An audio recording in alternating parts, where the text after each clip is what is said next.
Bonjour à toutes et tous. Je ne suis pas Maud Kessar, la directrice du domaine Espace Atlantique Russie de l'IRSEM, mais Julia Grignon, la directrice scientifique de l'IRSEM. Je remplace Maud Kessar au pied levé, qui est empêchée et qui est vraiment désolée de ne pas pouvoir être parmi nous. Et ce d'autant plus qu'elle se réjouissait d'accueillir la professeure Stéphanie von Lacky, qui vient nous présenter son livre Deploying Feminism, The Role of Gender in NATO Military Operations. Moi-même, bien que je sois très empathique avec la situation de Maud, je me réjouis d'avoir finalement un rôle plus actif dans cette conférence, puisque nous ne nous étions jamais rencontrés, Stéphanie, mais nous sommes d'une certaine manière collègues, puisque je suis professeure à l'Université Laval alors que vous êtes professeur à Queen's, et que nous avons dans nos réseaux canadiens communs des personnes qui m'avaient beaucoup parlé de vous, et donc je suis très heureuse de vous rencontrer aujourd'hui. Pour la présentation de ce livre, aujourd'hui, on aura le plaisir d'entendre d'abord un mot d'ouverture de la directrice de l'IRSEM, Marjorie Van Bellingham, puis de Madame la ministre conseillère de l'ambassade du Canada, Madame Donnelly. Stéphanie van Lacky nous présentera ensuite son livre, et Amélie Zema, qui est chercheuse en sécurité européenne à l'IRSEM, nous fera l'honneur de discuter la présentation de la professeure von Lacky, puis il y aura un temps d'échange avec la salle. Sans plus attendre, je donne la parole à Madame la directrice de l'IRSEM, Marjorie Van Bellingham. Merci beaucoup, Madame la directrice scientifique. Merci infiniment, chère Julia. Professeur Von Lacky, merci beaucoup d'être là. Ça nous fait plaisir d'avoir une voix canadienne à l'IRSEM. On en a de temps en temps, mais pas assez souvent. Et puis sur le campus de l'école militaire, qui plus est, bienvenue à toutes et à tous, si c'est la première fois que vous venez ici. J'espère que non. Je voudrais souligner, parce que je me suis un petit peu penchée sur vos travaux, que je compte lire de façon approfondie. On n'avait pas le plaisir de se connaître. Je suis extrêmement admirative parce que je trouve que vous avez un angle extrêmement visionnaire sur les relations internationales, puisque vous vous êtes intéressé il y a 10 ans de ça sur la question de l'asymétrie dans les alliances, qui me passionne à titre personnel, plutôt sur la zone Asie, mais vous avez travaillé sur les proches alliés des États-Unis, sur le concept de dissuasion étendue, je ne sais pas si la traduction en français se dit comme ça, mais extended deterrence, les liens entre les stratégies nationales et internationales contre l'extrémisme violent et le terrorisme, et puis alors c'est pas récent, mais en tout cas vous avez publié l'année dernière ce livre sur la question du genre et sur ce qu'on pourrait appeler l'opérationnalisation du féminisme, question majeure également. Donc j'espère que vous êtes vous avez l'intention de vous pencher sur ces sujets à nouveau, et puis d'autres sujets, comme ça on suivra ce qui va poindre à l'horizon des sujets relations internationales et études sur les conflits. Ces sujets sont regardés de façon très, très attentive en Europe et en particulier en France.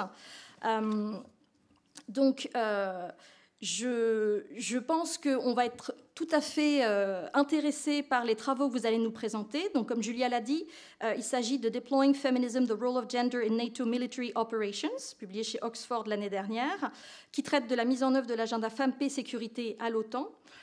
Donc de la participation des femmes dans les interventions autour des conflits armés, et c'est ça qui m'a particulièrement intéressée, du processus d'institutionnalisation de ce qui est une forme d'activisme ou d'engagement féministe sur le terrain, donc la question de l'intégration dans la planification et dans l'exécution, avec la question du double impact, l'utilité pour la mission et l'utilité pour les femmes et pour les communautés. Donc je trouve que c'est vraiment absolument passionnant de passer de la question de l'engagement, de valeurs, de combat ou d'intention à la question d'un agenda plus théorique et à celle ensuite du terrain et du côté opérationnel. Donc je vais vous écouter avec grande attention. Donc l'IRSEM est vraiment très très heureux de vous accueillir sur un sujet aussi important. Nous avons travaillé sur les questions de genre dans les conflits depuis de nombreuses années. Il y avait une chercheuse à l'IRSEM jusqu'à très récemment, Camille Boutron, qui a travaillé notamment sur l'agenda Femmes, Paix, Sécurité l'année dernière. Camille Trottou également, qui s'est penchée sur le sujet, avec le reste de leurs collègues du domaine défense et société, puisque nous avons un domaine de recherche qui travaille sur ces questions. Pour autant, je considère, étant moi-même relativement nouvelle arrivante au MINARM, qu'il y a beaucoup de choses à faire, à la fois au niveau des analyses et au niveau du terrain, et au niveau de transférer ces engagements, ces questions dans la gestion quotidienne.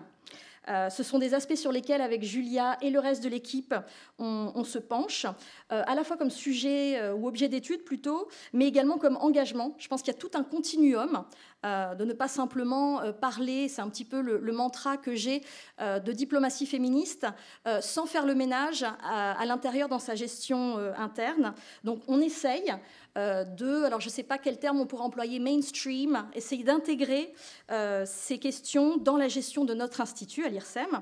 On a notamment lancé un groupe de travail sur la mixité, qu'on va compléter avec un questionnement sur la diversité, qui a mené à un certain nombre d'engagements, puisque le groupe de travail a créé une prise de conscience en interne pour avoir une plus forte représentation des femmes dans nos événements et dans nos productions, y compris notre podcast, le Collimateur. Et donc nous avons lancé cela grâce à un événement au mois de mars, auquel certains d'entre vous étaient peut-être, débattant sur la place des femmes dans l'expertise stratégique, ce qui nous a amené à débattre aussi de leur place dans les instances décisionnelles et dans les médias plus en général. Et je suis vraiment ravie qu'aujourd'hui on puisse compléter ces réflexions avec un approfondissement un peu sur notre cœur de métier, l'intégration des femmes dans l'environnement opérationnel militaire. Et je vais écouter avec beaucoup d'attention sur la question de la conversion des normes. Je pense que c'est un sujet qui, sur le plan théorique, peut être transférable dans pas mal d'autres sujets. Voilà, donc j'encourage tout le monde à la fin de votre exposé à poser des questions, à profiter à ce qu'on puisse débattre. Et je vous remercie énormément, ainsi que Maude qui n'est pas avec nous, Julia et Amélie, de leur participation. Merci beaucoup. Je vais prendre mes affaires et vous entendre depuis le public. Merci beaucoup. Et pardon, donc j'ai oublié d'introduire la ministre conseillère de l'ambassade du Canada. Tout à mon enthousiasme sur ces questions, mais une femme de plus à la tribune. Voilà. Ça fait du bien, n'est-ce pas? Tout à fait. Alors, Madame la directrice de l'IRSEM, merci beaucoup. Professeur Vonaki, agrégée à l'Université de Queens. Et mesdames, merci pour l'invitation. Mesdames et messieurs, quelques messieurs dans la salle, oui, bonjour. Donc, l'ambassade du Canada est très heureuse d'être partenaire de l'Institut de recherche stratégique de l'École militaire pour cette table ronde aujourd'hui. La place des femmes et l'égalité des genres dans les opérations militaires sont une grande priorité pour le gouvernement canadien qui travaille activement à la mise en œuvre de sa politique étrangère féministe depuis 2016. Cette politique étrangère féministe a un objectif très clair, celui d'éliminer toutes les barrières systémiques persistantes et les normes discriminatoires qui pourraient nuire à l'égalité des genres. Quand les femmes ne sont pas traitées de façon équitable, nous sommes tous perdants. Notre politique étrangère féministe reflète également un fait important. Même si les conflits touchent tout le monde, les femmes et les filles les vivent différemment que les hommes et les garçons.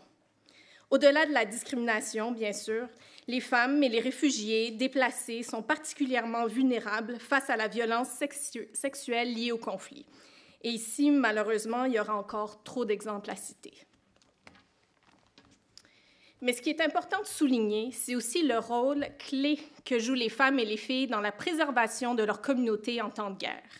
Elles peuvent assurer des responsabilités économiques et sociales accrues. Elles agissent souvent comme artisanes de la paix, dirigeant des mouvements qui amènent les parties en conflit à la table des négociations. Les femmes ont tendance à s'attaquer aux causes profondes des conflits et facilitent l'adhésion de la population locale pour une paix durable.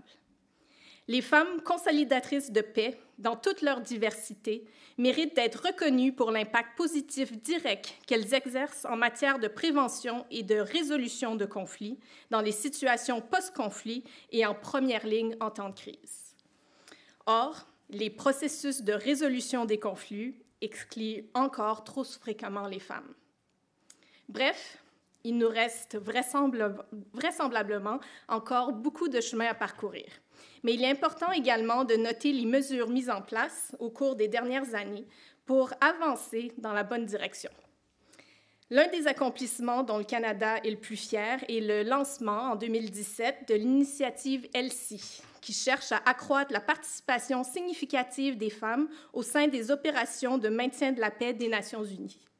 Grâce à cette initiative, nous avons mis sur pied des partenariats bilatéraux d'assistance technique et de formation avec les gouvernements, notamment du Ghana, du Sénégal et de la Zambie. et ceci afin de développer des approches novatrices en matière d'égalité des genres dans les opérations de paix. Renouvelée pour 5 ans, la deuxième phase de l'initiative ELSI permettra notamment de renforcer l'engagement du Canada en faveur de l'équité des genres et de la réforme des opérations de maintien de la paix de l'ONU. Autre exemple d'initiative prometteuse à laquelle le Canada a participé, le plan d'action Femmes, Paix et Sécurité 2021-2025 de l'OTAN, qui cherche à faire progresser l'égalité des genres et à intégrer une perspective soucieuse des enjeux liés au genre dans l'ensemble des structures de l'organisation. Et qui de mieux pour nous en parler aujourd'hui que ma compatriote, la docteure Stéphanie Wonatki, auteure du livre « Deploying Feminism, The Role of Gender in NATO Military Operations », qui est avec nous aujourd'hui. Je vous la présente donc en quelques mots. La professeure Wonatki est détentrice de la chaire de recherche du Canada sur le genre et la sécurité et les forces armées et est professeure agrégée au département d'études politiques de l'Université Queen's. Elle est la directrice du Center for International and Defense Policy et a obtenu son doctorat en sciences politiques à l'Université de Montréal en 2010, où elle a également été directrice générale du Centre d'études sur la paix et la sécurité internationale.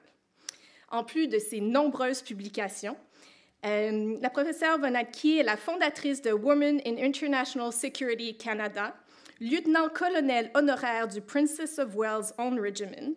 Elle a été aussi co-animatrice d'une balado, je crois que vous dites encore podcast ici, donc d'un podcast Battle Rhythm sur la sécurité et la défense. Elle a reçu de nombreuses récompenses, notamment de l'OTAN, du ministère canadien de la Défense, du Conseil de recherche en sciences humaines du Canada, du ministère de la Recherche, de l'Innovation et du gouvernement de l'Ontario, de Fulbright Canada, et j'en passe. Avant de lui passer la parole, je tiens à remercier l'IRSEM de nous avoir réunis aujourd'hui pour encourager notre réflexion collective portant sur l'égalité des genres au sein des opérations militaires, dans la continuité des efforts que nous consacrons, le Canada comme la France, à cette importante question. Dr. Wonatki, la parole est à vous. Merci.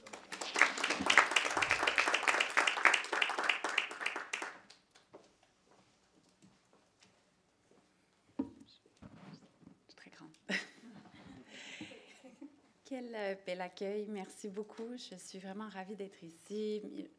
Tellement reconnaissante aussi des efforts de l'IRSEM et de l'ambassade du Canada pour nous rassembler. Aujourd'hui, je sais qu'avec un beau soleil comme ça, parfois c'est difficile de consacrer son après-midi à une conférence. Mais nous voici et merci d'être parmi nous. Donc oui, je suis une professeure de l'Université Queen's et mes travaux ont toujours porté sur les alliances, les forces armées, la coopération militaire. Et donc, ce dernier ouvrage qui est sorti au mois de décembre 2022 s'inscrit un peu dans ce contexte-là, mais vraiment est un prolongement, était vraiment une nouvelle avenue pour une chercheure qui s'est toujours consacrée aux alliances politiques et à l'OTAN. C'est presque surprenant de penser qu'une alliance militaire puisse vraiment s'embarquer dans un changement de normes comme celui-ci, axé sur femmes, paix et sécurité. Et c'est ça, à la base, qui m'a intriguée avec ce sujet-là. C'était par le biais d'autres conversations que nous avions à l'OTAN ou dans un contexte canadien que, tout d'un coup, la question de l'agenda femmes, paix et sécurité a été introduite. Et donc, je vais commencer un peu par cette mise en contexte-là. Je sais qu'on peut faire marcher le PowerPoint comme ça. Ah oui, il accourt. C'est bien, merci. OK, je vous en remercie. Parfait. Ça, c'est la version réelle, la vraie photo qui a été prise au Kosovo d'un photographe italien et qui a été, en fait, oui, merci de mettre le livre, et qui a été reprise de façon plus artistique pour le bouquin en tant que tel. Alors, on y va. Donc, je parlais d'un changement normatif. Et à Bruxelles, il y a un peu plus de 10 ans, je faisais des entretiens sur la dissuasion nucléaire étendue, sur le partage nucléaire et sur des questions de coopération militaire multinationale. C'est autour de 2008-2009 que, dans le cadre de ces conversations-là, tout d'un coup, je voyais que les questions femmes, paix et sécurité commençaient à prendre une plus grande visibilité au sein de l'OTAN. C'était clairement visible dans la diplomatie publique de l'OTAN, donc une présence sur le site web, et aussi, on se rappelle, avec la mission en Afghanistan, cette question des femmes et des préoccupations de sécurité uniques auxquelles elles font face faisait vraiment partie des débats de l'époque. Et donc, je me suis dit, bon, si on va étudier l'OTAN, il faut étudier aussi une panoplie d'enjeux, des armes nucléaires jusqu'à l'agenda Femmes, Paix et Sécurité. Je me suis un peu lancée pour mieux comprendre ce changement de discours qu'on voyait dans différents contextes militaires, dans plusieurs forces armées nationales occidentales, très certainement au Canada, on l'a vu. Cette idée que le fait d'avoir une plus grande participation des femmes, une meilleure intégration des femmes aussi dans le monde de la sécurité et de la défense, allait mener à une plus grande efficacité. Et donc, qui avait un avantage presque instrumental au niveau de l'efficacité organisationnelle et opérationnelle, d'augmenter la participation et la représentation des femmes au sein d'organisations comme l'OTAN, mais on entendait des discours similaires au sein des gouvernements nationaux et des forces armées. Et donc, c'est un changement de norme, je pense, qu'il faut reconnaître. C'est un changement de norme qui a été beaucoup promu dans le cadre de l'ONU, parce que, vous le savez sûrement, l'agenda Femmes, Paix et Sécurité, à la base, n'est pas un agenda de l'OTAN, mais de l'ONU, avec une série de résolutions, en partant avec la résolution 1325 à l'an 2000, pour vraiment mettre l'accent sur le fait qu'il y avait une sous-appréciation du rôle des femmes dans les contextes de conflit et post-conflit, et aussi d'instaurer de meilleures mesures de protection contre la violence sexuelle dans différents contextes. Et donc, l'idée selon laquelle les femmes améliorent l'efficacité opérationnelle est devenue très, très courante. Et elle a été reprise, comme vous pouvez le voir, par le secrétaire général de l'OTAN, qui s'est autoproclamé féministe aussi. Donc, je me suis lancée dans cette nouvelle avenue de recherche pour mieux comprendre comment une alliance militaire peut mettre à bien cet agenda Femmes, Paix et Sécurité, avec une centaine d'entretiens. Certaines de ces conversations-là ont eu lieu dans le cadre de voyages dans les différents QG, niveau stratégique et opérationnel, mais aussi le QG à Bruxelles, là, où on a vraiment une coopération civilo-militaire étroite, côté politique et côté militaire. Et je suis allée aussi sur le terrain, donc dans les pays baltes, en Irak et au Kosovo, pour être capable de vraiment mieux comprendre aussi la réalité tactique de la mise en œuvre de l'agenda Femmes, Paix et Sécurité. Et ça vient un peu en contraste quand même aux travaux qui ont été faits précédemment. Donc, si on se tourne vers l'agenda Femmes, Paix et Sécurité, on regarde aussi la façon dont l'agenda Femmes, Paix et Sécurité a été déployé dans le contexte de différentes organisations régionales et internationales. On a vraiment une prédominance de la littérature féministe en relations internationales. Donc, quand on pense littérature féministe en relations internationales, on pense à une analyse qui est très critique à la base de ces organisations, des forces armées à la base, mais certainement des organisations comme l'OTAN, et même post-moderne et post-structuraliste dans bien des cas. Mon approche à moi se voulait un peu plus institutionnelle, donc de vraiment comprendre, comme l'a été mentionné dans les introductions, le processus d'institutionnalisation, le quotidien des acteurs civils et militaires, pour vraiment mettre un sens à cet agenda Femmes, Paix et Sécurité dans un contexte otanien.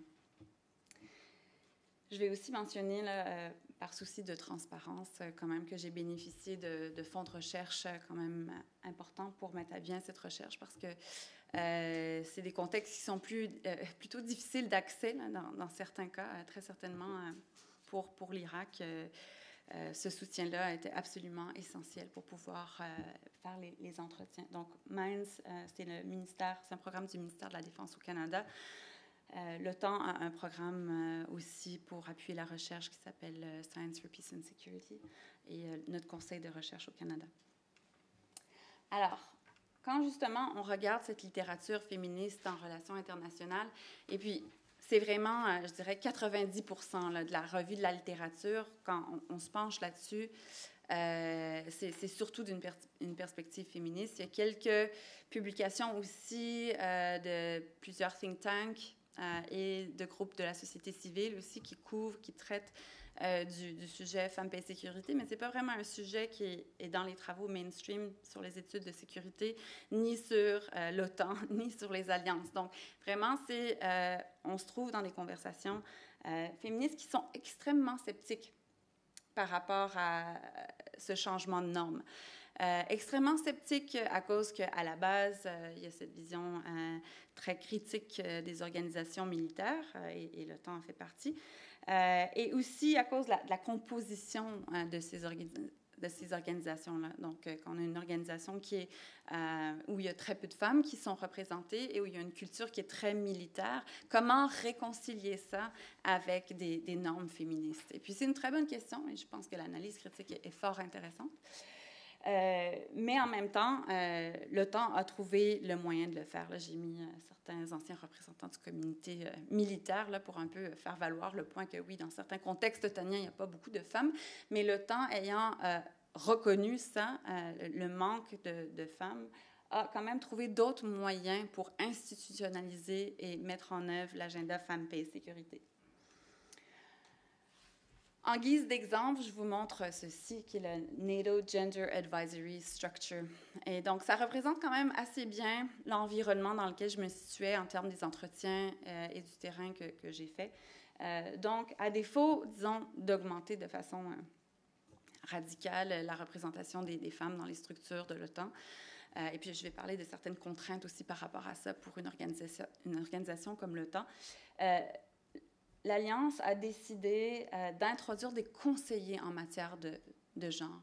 Et dans plusieurs contextes, la majorité des conseillers en matière de genre, ou on pourrait les appeler aussi les gender focal points, parce qu'il y a des gens qui font ça à temps partiel et des gens qui font ça à temps plein. Mais bref, des gens qui ont la responsabilité, tant côté civil que militaire, de conseiller les commandants sur les questions reliées à l'agenda Femmes, Paix et Sécurité pour qu'ils soient pris en compte dans l'élaboration des politiques et dans aussi le design des missions de l'OTAN, l'exécution aussi de ces missions-là. Donc, ces postes ont été créés à la suite de l'introduction de la politique Femmes, Paix et Sécurité de l'OTAN. Ce n'étaient pas des postes qui existaient avant. Et donc, quand on parle d'un changement de normes, ce n'est pas seulement des idées et des nouveaux discours, mais c'est aussi des nouvelles pratiques au quotidien, et des nouveaux postes, des nouveaux budgets et des nouvelles structures. Et donc, je pense que c'est important à la base d'établir ce contexte-là. Parce que l'OTAN, quand elle parle de l'agenda Femmes, Paix et Sécurité, c'est beaucoup par ses efforts, justement, d'analyse basée sur le genre qui sont intégrés à l'élaboration des politiques et à la planification opérationnelle. Et ça se fait par le biais de conseillers de genre, tant au QG à Bruxelles que sur le plan militaire au niveau stratégique, opérationnel et tactique. Donc, ça vous donne une vue d'ensemble, un peu de la communauté de pratique sur le genre qui est intégrée aux structures de l'OTAN. En même temps, il y a des conséquences aussi à ça, donc à la faible représentation des femmes et à une structure de conseillers en matière de genre qui sont beaucoup axés sur la réalité militaire de l'OTAN. Et tout à l'heure, on a vu une très belle mise en contexte de ce que c'est une vraie politique féministe. Une vraie politique féministe, ce serait une politique qui se soucie beaucoup de l'égalité des genres comme ingrédient essentiel pour une stabilité à long terme dans des régions conflit, post-conflit, mais aussi vraiment dans tous les pays dans le monde. On voit qu'il y a des corrélations très fortes entre le niveau d'égalité des genres et la stabilité, la prospérité de ces pays-là. Donc, c'est ces idées-là, ces normes-là qui devraient guider, en fait, l'élaboration des politiques et l'intégration d'une perspective de genre dans la planification opérationnelle. Ce qu'on voit avec le processus de mise en œuvre et l'institutionnalisation dans le contexte de l'OTAN, c'est que l'intention qui était derrière l'agenda de Femmes, Paix et Sécurité se retrouve réinterprétée par la réalité militaire, la culture militaire qui règne au sein de l'OTAN. Et donc, c'est pas nécessairement quelque chose d'entièrement négatif. En anglais et dans le livre, je dis « It's not necessarily nefarious », mais c'est quelque chose qui arrive de facto à cause d'une culture militaire qui est présente et d'une façon de procéder au quotidien à l'OTAN. Et donc, je voulais trouver un terme qui pourrait expliquer la transformation du sens qu'on donne à ces normes par le processus de mise en œuvre militaire. Et ce processus-là est guidé par une préoccupation très forte et un souci axé sur l'efficacité opérationnelle. Et donc, l'agenda Femmes, Paix et Sécurité, donc, il y a un glissement de sens de l'accent qui est mis sur l'égalité des genres à un qui est plus axé sur l'efficacité opérationnelle. Donc, plus de diversité va nous rendre plus efficaces, plutôt que l'égalité des genres va nous aider à avoir une paix plus durable et une plus grande stabilité. Donc, il faut porter attention, je pense, surtout dans un processus d'élaboration et de diffusion des normes au sens que prennent les mots et les pratiques au quotidien. Au niveau des questions que je posais dans le livre et de l'analyse que j'ai faite, j'ai beaucoup été intéressée par cette perspective institutionnelle dont je faisais mention plus tôt. Et pour vraiment aller pour donner une analyse détaillée de ceci, il faut vraiment regarder comment les objectifs sont communiqués et où. Ensuite, comment ils sont interprétés par les acteurs civils et militaires. Les processus au quotidien, comment est-ce que le travail est fait. On a vu les conseillers en matière de genre tout à l'heure. Ça, c'est une façon de mobiliser ces efforts-là. Et comment les commandants sont-ils tenus responsables? What gets rewarded gets done. Et donc, cette structure d'incitatif est aussi très importante. Et donc, pour répondre à ces questions, on regarde les politiques et les directives militaires, donc une analyse de contenu qui est faite sur ces documents-là.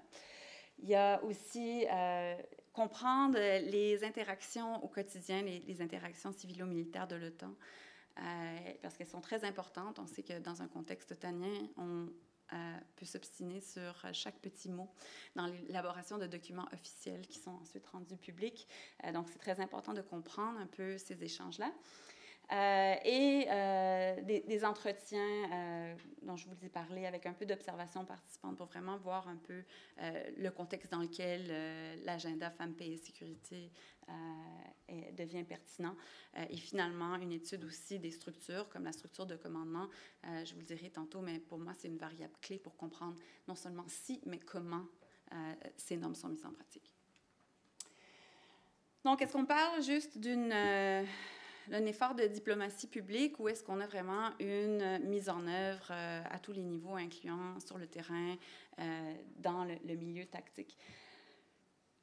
Moi, je vous dirais à la base qu'il y a une réelle mise en œuvre et une réelle institutionnalisation au sein de l'OTAN. Donc, ce n'est pas juste un effort de diplomatie publique, mais on se concentre sur certaines choses. On est assez sélectif dans notre approche par rapport à l'agenda Femmes, Paix et Sécurité. Et donc, les objectifs, c'est surtout de promouvoir la diversité, surtout la représentation et la participation des femmes, et de proposer une analyse de genre, dont intégrer une perspective de genre, comme diraient les gens à l'OTAN, pour l'élaboration des politiques et en tant que considération dans notre planification opérationnelle pour mieux comprendre l'environnement opérationnel dans lequel l'OTAN se situe. Au niveau de l'interprétation puis de la mise en œuvre au quotidien, il y a plus d'accent qui est mis sur l'analyse des genres et tout ce qui est gender perspectives, gender mainstreaming. Et ça, c'est parce que l'OTAN a une contrainte. Il ne peut pas dicter à ses États membres combien de femmes envoyer, par exemple, en mission. Donc, contrairement à l'ONU, où il y a des incitatifs financiers, comme le programme ELSI, où on a établi des objectifs pour la représentation des femmes dans les différentes missions, l'OTAN ne fait pas ça. L'OTAN établit certains critères et certaines capacités dont elle a besoin pour mettre à bien ses opérations, et ensuite s'attend à ce que ses États membres offrent les contributions financières et militaires qui ont été demandées. Et donc, l'OTAN ne l'a pas fait encore d'établir certains objectifs de diversité pour les opérations. Ce que l'OTAN peut faire, c'est au sein de son QG, pour ses propres embauches, donc pour la bureaucratie otanienne, elle peut avoir une stratégie de diversité. Et donc, il y a certaines embauches que l'OTAN peut réellement contrôler.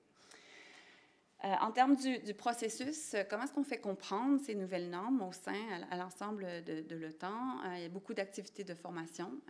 Maintenant, ces activités de formation-là sont obligatoires pour le pré-déploiement. Et donc, le contenu de ces formations-là sont très intéressantes à étudier. Et cette structure de conseiller en matière de genre que je vous ai montrée plus tard, où certaines positions sont imputables pour la mise en œuvre, ainsi que les commandants. Ici, il y a une différence importante à noter, et je vais passer rapidement là-dessus, mais c'est que l'OTAN, quand l'opération est menée de A à Z par l'OTAN, il y a quand même un standard otanien qui est imposé. Et donc, par rapport à l'agenda Femmes, Paix et Sécurité, il y a beaucoup de variations, qu'on va dire, entre les 31... Non, c'est difficile de perdre le compte avec les membres de l'OTAN ces temps-ci, mais avec les 31 membres de l'OTAN, il y a beaucoup de variations qu'on peut voir entre la Turquie, la Pologne, la Hongrie, pour en nommer quelques-uns, et le Canada, d'autres pays nordiques, et l'Angleterre, par exemple. Donc, l'OTAN arrive à standardiser, si on veut, une approche commune par le biais de ses formations, par le biais de ses politiques et de ses pratiques opérationnelles. Quand on n'a pas cette structure de commandement-là, comme par exemple, à l'origine, Enhanced Forward Presence, il ne faut pas demander la traduction en live, mais c'était une autre structure de commandement où il y avait des états cadres. Et puisque les états cadres faisaient la planification opérationnelle dans ce cadre-là, il y avait plus de différences entre les différents groupements tactiques comparé à une mission qui est réellement commandée par l'OTAN. Donc, c'est des petites variables qui sont très importantes quand même, surtout pour mieux comprendre l'institutionnalisation. Je voulais quand même vous laisser avec 2 exemples plus empiriques, plus sur le terrain, pour vous montrer un peu qu'est-ce que ça veut dire la mise en œuvre de l'agenda Femmes, Paix et Sécurité dans un contexte opérationnel, et qu'est-ce que ça veut dire ce souci et l'accent qui est mis sur l'efficacité opérationnelle. Et donc, on va regarder KFOR, donc la mission de l'OTAN au Kosovo, ainsi que celle en Irak pour juste illustrer un peu le propos, puis vraiment comprendre cette logique opérationnelle-là qui sous-tend l'agenda Femmes, Paix et Sécurité à l'OTAN. Donc, KFOR, je ne vous donnerai pas beaucoup de contexte de mission, mais il y a beaucoup d'activités qui misent sur le fait d'assurer une certaine mobilité, de prévenir la violence aussi. À l'échelle du territoire. Et donc, il y a beaucoup d'activités de patrouille au sein des communautés. Il y a des patrouilles en capitale, mais aussi dans différentes régions. Et il y a même des unités spéciales, comme des équipes de liaison qui habitent dans les communautés même et qui essaient de prendre un peu le pouls sur cette stabilité qui doit régner et que KFOR assure. Et donc ici, la logique opérationnelle qu'on voit, c'est beaucoup en matière de renseignement. Donc, en allant chercher différents interlocuteurs, femmes, hommes, enfants, on a une vision plus complète de la sécurité et donc ce renseignement-là va être plus fiable pour les activités de l'OTAN. Donc, vous voyez, on ne parle pas nécessairement de promouvoir l'égalité des genres au Kosovo en tant que tel. Quand on regarde les tâches spécifiques de KFOR, on regarde vraiment comment une perspective de genre peut améliorer l'efficacité opérationnelle de la mission. Ce qui est très important par ailleurs pour comprendre son environnement opérationnel, ça je ne le conteste pas. Et donc, on voit beaucoup de différences dans la mise en œuvre de l'agenda Femmes, Paix et Sécurité. Et puis, on voit aussi une plus grande compréhension de l'agenda Femmes, Paix et Sécurité pour certaines des unités qui sont plus axées sur ces interactions-là avec les populations, plutôt que, disons, les unités qui sont en charge du contrôle de foule et des émeutes, là où la perspective de genre n'était pas aussi présente dans la façon dont ils discutaient de leur travail au quotidien, de leur effort de formation avec les interlocuteurs au Kosovo. Très important aussi de comprendre comment le design de la mission, ici, il n'y a pas...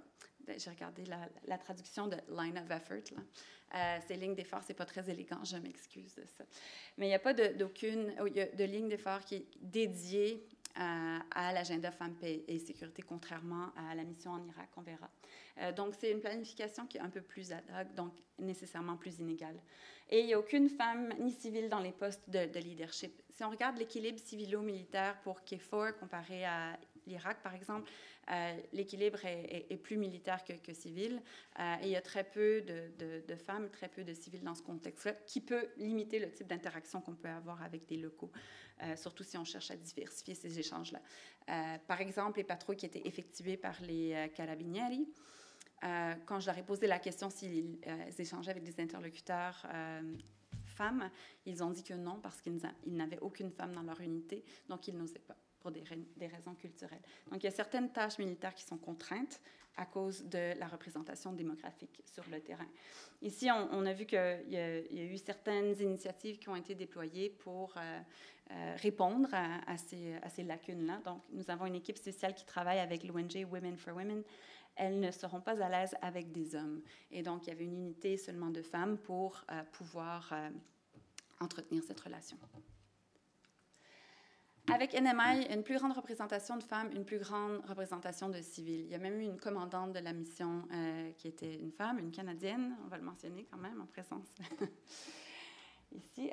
Et donc, ça fait une différence pour le type d'interlocuteur qu'on peut aborder. La représentante civile senior à l'époque, qui était en charge de la coordination des réformes de sécurité, l'avait mentionné là, au début de notre entretien. J'ai un meilleur accès aux femmes, c'est un fait dans ce pays. Et donc, il faut réfléchir à la composition de l'équipe de leadership et aussi à la crédibilité de l'OTAN quand l'OTAN se présente en tant que et fait la promotion d'un agenda de femmes, paix et sécurité, mais n'a aucune femme sur son équipe. Il y a un problème de crédibilité qui peut s'établir. Mais aussi au niveau de l'accès à certains interlocuteurs, cette représentation est importante. On parle d'une mission ici qui est un peu plus axée sur les activités de formation, l'éducation militaire dans le contexte d'académie militaire irakienne et des conseils pour le ministère de la Défense. Et puis, dans toutes ces activités-là, il y a une considération, une perspective de genre qui est apportée, qui est véhiculée, encore une fois, parce que dans ce cas de cette mission-là, qui est un peu plus jeune, 2018, on a vraiment des lines of effort qui sont concentrés sur l'agenda femmes, paix et sécurité. Donc, il y a des objectifs précis. Et donc, quand justement le commandant doit rendre ses comptes sur la mise en œuvre et les progrès qui sont faits, il doit le faire à partir de tous les lines of effort. Et donc, quand on parlait d'imputabilité au départ, l'intégration de cette ligne d'effort-là est très importante ensuite pour ce qui va être réellement fait. C'est plus difficile d'être sélectif dans ce cas-là. Et puis, finalement, ici, même si on est toujours dépendant des décisions nationales pour le déploiement des femmes, on voit qu'il y a eu certains efforts qui ont été faits à ce niveau-là de la part du Canada, qui a commandé la mission, et de certains autres pays contributeurs de troupes. Donc, dans une logique d'alliance, il faut aussi réfléchir à ça. Qui a le commandement de la mission peut avoir aussi une incidence sur ce qui est prioritaire. En guise de conclusion, je vais quand même insister sur le fait que le modèle qui domine, c'est ce modèle d'efficacité opérationnelle, mais c'est nécessaire, surtout dans les premières étapes où on propose une nouvelle norme, où on propose une institutionnalisation de nouvelles pratiques. Parfois, un conseiller de genre va avoir 30 secondes avec un commandant, puis il doit faire valoir l'importance de l'agenda. Et donc, il va avoir un souci prédominant sur l'efficacité opérationnelle pour justement avoir gain de cause, pour que l'agenda soit vu comme étant une préoccupation prioritaire. Je voulais illustrer ça avec un extrait d'un entretien. « If it helps the mission, great. Otherwise, it gets dropped. » Donc, un côté plus stratégique de la part des conseillers de genre quand ils doivent aller voir leur commandant et apporter certains conseils. Il faut que ce soit fait selon cette logique d'efficacité opérationnelle. Et moi, je dirais que c'est quand même nécessaire pour cette première phase de mise en œuvre, les premières décennies, si on veut. Et ensuite, je voulais aussi insister sur l'autre point qui était que l'OTAN permet cette harmonisation des pratiques. Et ça aussi, c'est important. Il faut voir le temps aussi comme une école de bonnes pratiques. Et quand on a 31 États membres qui ont différentes cultures politiques et militaires, le temps vient, comme je disais, plutôt standardisé. Donc, il faut aussi bien comprendre que même si on peut, et surtout quand on voit la littérature plus critique des chercheurs féministes, qu'ils voient qu'ils trouvent que l'agenda a été coopté par le temps, il faut quand même aussi prendre une perspective à plus long terme, de voir de façon pratique comment est-ce qu'on institutionnalise ces nouvelles idées et des idées qui peuvent être étrangères au contexte militaire de l'OTAN. Donc, je m'arrête ici. J'ai bien hâte d'entendre les commentaires de mes copanélistes et bien sûr les questions de la salle. Merci.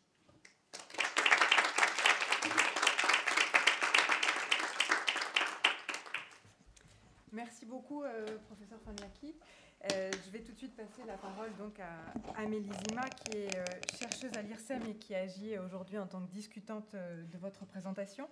Je donne quelques mots de présentation d'Amélie, qui est docteur en sciences politiques de l'Université Paris-Nanterre et dont la thèse a porté sur le premier élargissement post-guerre froide de l'OTAN. Donc, s'il est difficile de tenir les comptes aujourd'hui des pays membres de l'OTAN, on a quelqu'un ici qui tient les comptes. Les travaux d'Amélie portent principalement sur l'OTAN et le système politique polonais.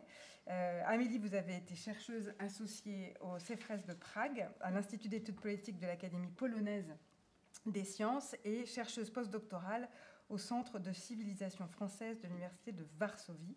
Et vous avez enseigné à l'Université Paris 1 Panthéon-Sorbonne et à Paris-Nanterre et à Sciences Po.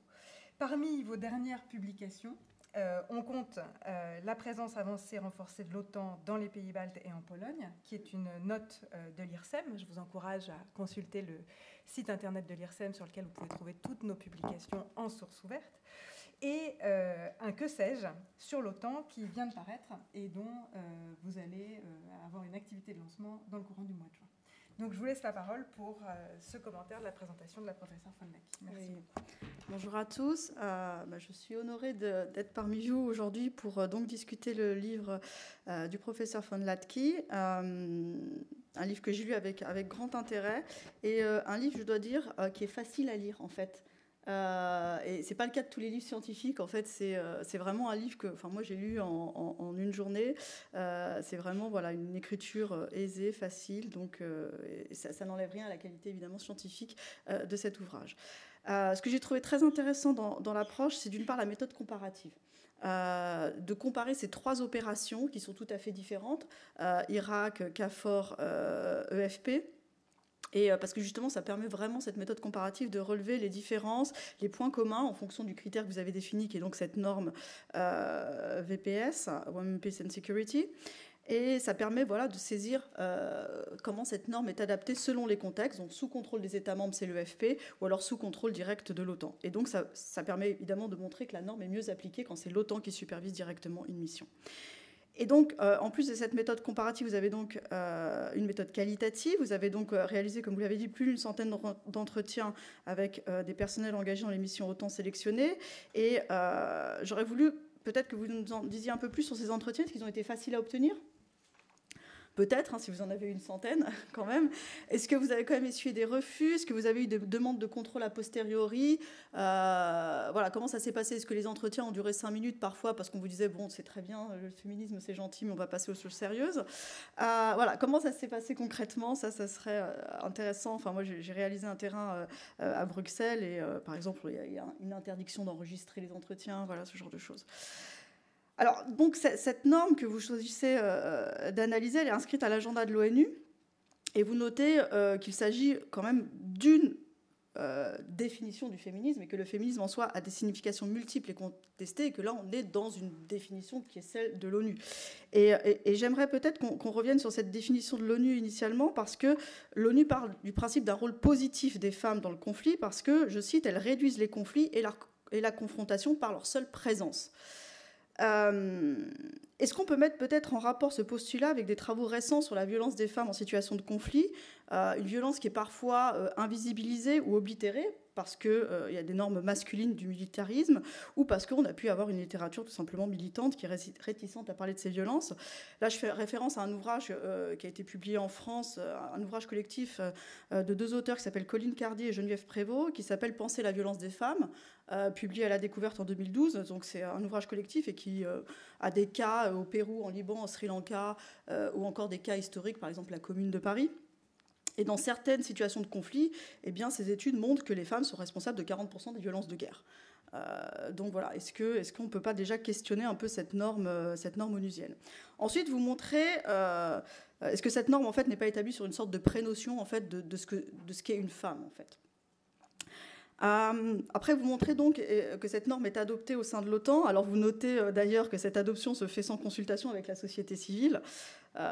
Voilà, juste entre parenthèses, on peut se demander au sein de l'OTAN ce qu'il fait concrètement en consultation avec la société civile. Il y a des communautés, des comités de sages, des comités d'experts, hein, notamment lorsqu'il s'agit de renouveler les concepts stratégiques, mais ces comités sont de toute façon essentiellement masculins. Je crois que dans un dernier comité, il y avait une seule femme sur une quinzaine d'hommes. Donc voilà, mais bon, ça c'est peut-être une petite parenthèse. Et donc concernant cette norme, vous évoquez cette idée de distorsion de la norme et de cette norme qui est donc déformée par les agents et donc principalement par les militaires. Et là, ça tient peut-être justement au fait, comme vous le dites, que l'OTAN est une organisation intergouvernementale, qu'elle ne dispose pas de sa propre armée et qu'elle est en fait dépendante des États membres pour ses effectifs militaires, et donc que la formation des militaires, finalement, elle est essentiellement le fait des États membres. Et donc, si les États membres, finalement, dans leurs académies militaires, dans leur formation continue, n'adoptent pas cette norme, et bien finalement, on a justement là une espèce de blocage. Et l'OTAN, organisation qui est quand même très souple et qui ne peut pas vraiment imposer de contraintes, se retrouve un peu bloquée. Et c'est d'ailleurs le cas avec la présence avancée renforcée, l'EFP, qui n'est pas contrôlée par SAICER parce que c'est une activité, un statut spécial qui a été créé spécialement pour cette EFP, parce qu'elle a lieu en temps de paix. Donc, c'est les États membres qui dirigent les bataillons, ce qu'on appelle les nations cadres, dans le jargon OTAN. Et que ces bataillons, finalement, ils ont des spécificités entre des logiques d'entraînement ou des logiques de combat. Par exemple, le bataillon estonien qui était encadré par la Grande-Bretagne était considéré comme battle ready. Là, je parle avant contexte Ukraine, évidemment. D'ailleurs, votre ouvrage et avant le contexte ukrainien, qui change quand même pas mal la donne au sein de l'OTAN. Et je me demande en fait aussi si ce moindre contrôle et cette moindre implication de la norme, cette distorsion de la norme, est-ce qu'elle tient aussi à la nature des troupes envoyées par les États membres? C'est-à-dire que dans le cadre EFP, par exemple, les Italiens ont tendance à envoyer des chasseurs alpins. Les Français vont envoyer des chars Leclerc. Donc c'est des troupes qui, à la base, sont quand même moins féminisées que d'autres. Et donc on a peut-être là, comme vous le dites d'ailleurs, une norme qui est militarisée, qui est mise au service de l'efficacité opérationnelle. C'est ce que vous dites d'ailleurs en conclusion. Et donc on a peut-être un clash finalement entre deux logiques, entre deux impératifs. L'impératif donc par exemple d'être battle ready et l'impératif d'appliquer cette norme WPS. Et encore une fois, finalement, est-ce que le travail ne doit pas être fait au sein des États membres pour que, par exemple, au sein de l'EFP, ils encouragent la présence de bataillons plus féminisés, qu'ils n'envoient pas seulement finalement des troupes un peu d'élite qui sont forcément plus masculinisées. Et vous soulignez aussi qu'il n'y a pas forcément de gainade dans tous les bataillons. Et que cette formation des gainades n'est pas nécessairement non plus adaptée au contexte européen.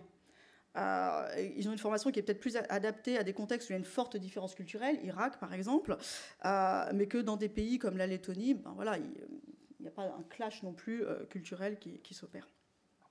Vous expliquez aussi que cette distorsion donc, est due aux résistances des États membres, par exemple les États-Unis, qui ne veulent pas d'intrusion dans ce qui est considéré en fait comme une politique de RH, un peu interne, ressources humaines internes, et qui ne veulent pas avoir ce contrôle OTAN, quand bien même le contrôle OTAN est toujours quand même extrêmement léger.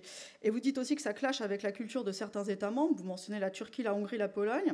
Alors j'aurais peut-être, Julia a mentionné que la Pologne est un de mes centres d'intérêt, j'aurais peut-être la Pologne est peut-être de ce point de vue-là justement un cas intéressant. Parce qu'en Pologne, on a eu, depuis la transition démocratique, on a eu quand même 3 femmes premiers ministres. On a eu des femmes présidentes de l'Assemblée nationale. C'est dans le top 5 des pays de l'Union européenne concernant l'égalité salariale. Donc, fait quand même beaucoup mieux que beaucoup de pays de l'Union européenne. Mais évidemment, depuis 2015, depuis l'arrivée de Droit et Justice au pouvoir, on a des attaques contre les droits des femmes, et notamment tout ce qui concerne l'avortement ou les procédés de fécondation in vitro. Donc voilà, juste le cas polonais pour montrer voilà, la question du féminisme et la question du droit des femmes, voilà, on peut avoir un gouvernement comme Droit et Justice qui attaque les droits des femmes et qui en même temps n'a aucun problème à mettre une femme Premier ministre ou une femme à la tête de l'Assemblée nationale, évidemment. Aussi, vous montrez que sur le terrain, en fait, l'application de ces normes n'est pas forcément faite parce qu'on considère que cela alourdit les tâches et que finalement, on n'a pas de temps à consacrer à quelque chose qui peut être considéré comme accessoire, finalement, quand on fait une mission comme l'EFP, où la question, c'est de savoir voilà, dissuader une éventuelle attaque russe. Peut-être qu'on se dit que dans ce cas-là, il y a une sorte de hiérarchie des priorités qui est opérée par les acteurs voilà, monitorer, par exemple, un exercice ZAPAD et s'occuper des droits des femmes. Et vous montrez d'ailleurs aussi que beaucoup d'interviewés balayent un peu cette question en fait, en disant que en fait, l'important, c'est pas de savoir si on est un homme ou une femme, mais si on a une expérience opérationnelle à faire valoir. Voilà. Et que donc, finalement, ce qui compterait, c'est la compétence et pas le sexe. Bon, ça, évidemment, on peut questionner et nuancer. Et pour vous, en fait, l'adoption de cette norme pourrait être quand même bénéfique parce que ça pourrait rendre l'OTAN plus efficace sur le terrain. Et vous prenez notamment l'exemple que les missions hors zone de l'OTAN, les missions hors zone, donc hors de la zone de l'Atlantique Nord, donc Afghanistan par exemple, ou Libye, n'ont pas vraiment été couronnées de succès. Et là, je voudrais faire référence à un autre ouvrage, qui est l'ouvrage de Julien Pomarette sur la fabrique de l'OTAN, qui explique justement l'absence de succès en Afghanistan. Il explique cette absence de succès par une mauvaise connaissance du terrain, par une vision orientaliste de l'Afghanistan, à des visions aussi différentes de ce qu'est la contre-insurrection. Alors lui, il ne mentionne pas vraiment ces normes de Women, Peace and Security dans son étude, mais voilà, est-ce que finalement, ça c'est une question très ouverte, est-ce que l'adoption de ces normes aurait pu modifier cette vision de l'OTAN sur le terrain, cette mauvaise connaissance du terrain, cette vision orientaliste, si on avait eu des bataillons beaucoup plus diversifiés. Et puis, pour finir, j'aimerais dire quelques mots justement sur l'adoption de cet agenda par l'OTAN à l'aune du personnel de l'organisation. Donc, vous vous rappelez que de plus en plus de femmes travaillent dans l'organisation. On avait 26% de femmes dans le staff civil en 2019, alors qu'on en avait 13% en 2017. Donc, il y a quand même 10 points de plus quasiment en 2 ans, ce qui est quand même énorme. Alors, le staff civil, évidemment. Par contre, si on prend quand même les 20 postes civils les plus importants de l'OTAN, donc au sein du secrétariat général, on n'a que 7 femmes. Et évidemment, les plus grands commandements, donc Sykers, Sakti et le président du comité militaire, sont évidemment des hommes.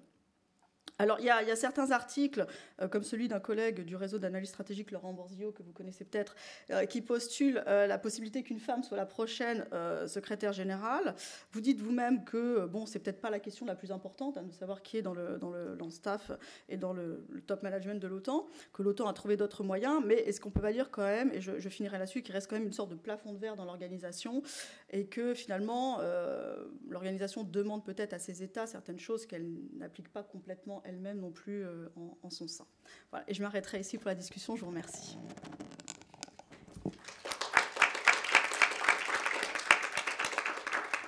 Merci beaucoup, Amélie.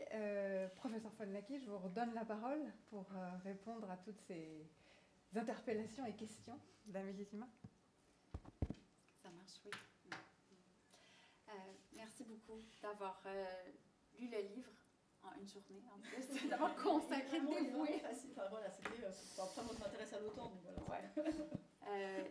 Et puis, je vais commencer là-dessus parce que je pense que c'est un point important, puis surtout pour les futurs chercheurs et professeurs dans la salle, parce que c'est des choix qu'on fait aussi en processus de recherche et de rédaction. Et c'est pas la façon dont j'ai abordé mon premier livre, qui était ma thèse de doctorat, qui était aussi avec Oxford University Press. Et après peut-être 10 ans, avec plus de maturité professionnelle, j'ai décidé que j'allais écrire de façon accessible, essayer d'utiliser du jargon le moins possible, surtout le jargon théorique, parce que je tenais à ce que ce livre-là soit lu par des chercheurs, mais aussi des praticiens. Des praticiens civils et militaires et des interlocuteurs de l'OTAN. D'ailleurs, avant de publier le livre et de le mettre en version finale à l'éditeur, suis allée à Bruxelles et j'ai fait une présentation devant les gens que j'avais interviewés pour avoir une certaine rétroaction, puis aussi par respect de ces relations de recherche qu'on bâtit sur le long terme quand on s'intéresse, quand on étudie une organisation. Et donc, pour moi, d'écrire un livre qui finalement serait pas accessible pour la communauté de recherche qui m'intéresse, ça me posait un problème. Donc, j'ai cherché spécifiquement à publier avec la série Bridging the Gap de Oxford University Press, qui est une série dont l'objectif principal est d'établir une conversation entre le monde de la recherche et le monde de la pratique. Et donc, c'était à nouveau, c'était pas facile. Honnêtement, là, c'était pas facile à écrire quand on est habitué, formé dans un monde universitaire, académique, très prisé de leurs concepts, jargon et théorie, et d'essayer de rendre justice à ce corpus dans la littérature qui est très important, mais en même temps, de ne pas trop s'appuyer là-dessus dans l'histoire que j'essayais de raconter. Donc, je trouve ça bien que vous l'ayez souligné parce que c'est vraiment un effort conscient. Donc, je suis très soulagée que ça parut. Le fait que ce soit plus simple d'approche et plus l'utilisation plus légère de jargon. Ensuite, j'adore les questions sur le terrain et puis certaines des contraintes qu'on peut rencontrer sur le terrain, certains des défis qu'il y a. J'ai trouvé ça plus facile de faire les entretiens niveau tactique. Là. Vraiment, en mission, on dirait qu'il y a une plus grande liberté. Quand on est là comme chercheur sur le terrain, les gens habituellement sont très contents d'avoir une pause et de pouvoir jaser. Donc, on se retrouvait parfois sur le toit d'un édifice et les gens fumaient. J'avais toujours mon laptop avec moi, je le mettais sur mes genoux. Évidemment, j'ai des règles d'éthique que je suis à l'université. On a un processus d'éthique, donc j'explique les règlements, les conditions d'usage des données, tout ça. On a un petit formulaire et tout ça, donc un côté un peu formel au début de l'entretien, de la conversation. Et puis par la suite, j'essaie de taper aussi vite que possible en leur parlant et puis de leur faire oublier le fait que j'ai un ordinateur là, pour pas que ça crée une barrière en moment de pause. Et on y va. Les entretiens en moyenne étaient d'1 heure. Certaines étaient un peu plus courtes, certaines étaient un peu plus longues. L'aspect le plus difficile de ces entretiens-là, c'était d'avoir des entretiens individuels. Donc, ce qui se passait, c'est souvent, je demandais de rencontrer telle personne et l'individu en question disait « Ah oui, mais je vais venir avec 2 autres personnes qui, je pense, vont compléter l'histoire. » Et puis, ça devient plus difficile quand c'est un entretien de groupe et surtout quand on n'est pas prévenu. Mais c'est quelque chose qui arrive. Donc, je suis très contente de pouvoir, à la place de rencontrer le commandant, rencontrer le commandant et tous les représentants nationaux seniors d'un contingent, mais en même temps, ça a des désavantages aussi, c'est qu'on a moins de temps de parole des interlocuteurs que nous, on a choisis. Donc, ça, c'est le genre d'imprévu dans les histoires de terrain. Il faut s'ajuster rapidement. Je dirais aussi pour ceux qui veulent éventuellement faire des entretiens avec surtout du personnel militaire, il faut étudier la réalité militaire si on n'a jamais été dans les forces armées. Parce que dès qu'on rentre dans une pièce, les gens sont en uniforme, il faut être capable de savoir qui fait quoi et à quel rang. Et ça, c'est super important pour établir sa crédibilité en tant que chercheur. Donc, je pense que si on s'intéresse aux forces armées ou à la culture militaire, il faut faire ses devoirs avant de se présenter et d'espérer établir un lien de confiance dans le cadre d'une conversation axée sur nos objectifs de recherche. Donc ça aussi, c'est un apprentissage qui s'est fait à plus long terme et où non seulement il faut comprendre le temps, mais il faut comprendre que les interlocuteurs civils et militaires ont différentes pratiques. Il faut les respecter dans ce contexte-là. On ne peut pas être une variable en soi dans le cadre de cette conversation-là. Des demandes de contrôle par la suite, j'en ai pas eu beaucoup. J'ai gardé les cartes de tout le monde. Il y avait des gens aussi qui m'avaient demandé des copies du livre après. Puis je fais toujours un suivi très étroit par rapport à ça. Ce que j'ai pas fait, j'ai pas utilisé leur nom. Même si la majorité d'entre eux insistaient pour le fait que j'utilise leur nom. Mais je voulais que ce soit uniforme. Là. Je voulais que tout le monde soit traité comme sujet de recherche à part égale. Et je voulais aussi protéger certains interlocuteurs. Et puis, les entretiens se sont faits sur 2-3 ans. Grâce à une sabbatique, donc ce serait difficile d'identifier un individu en tant que tel. Peut-être les commandants, mais les commandants étaient tous très enthousiastes de se faire nommer, mais je ne l'ai quand même pas fait. Très rapidement sur l'ONU, la définition et les normes par rapport au genre, tout à fait, c'est un point qui est très juste, très important à souligner. Quand on regarde un peu les communications par rapport à l'agenda femmes, paix et sécurité dans un contexte onusien, il y a beaucoup d'essentialisation. Donc, les femmes qui sont naturellement plus pacifiques, tout ça, on commence à s'éloigner un peu de ça. Je pense que l'apprentissage d'Elsie est très intéressant aussi parce que c'est un projet pilote de 5 ans où vraiment, oui, exact, et plus à la base. Et donc, au début, quand le projet a été présenté de la sorte, il y avait vraiment un effort de consultation avec des membres de la société civile, avec des forces armées de différents pays, des interlocuteurs aussi civils, des affaires étrangères, tout ça.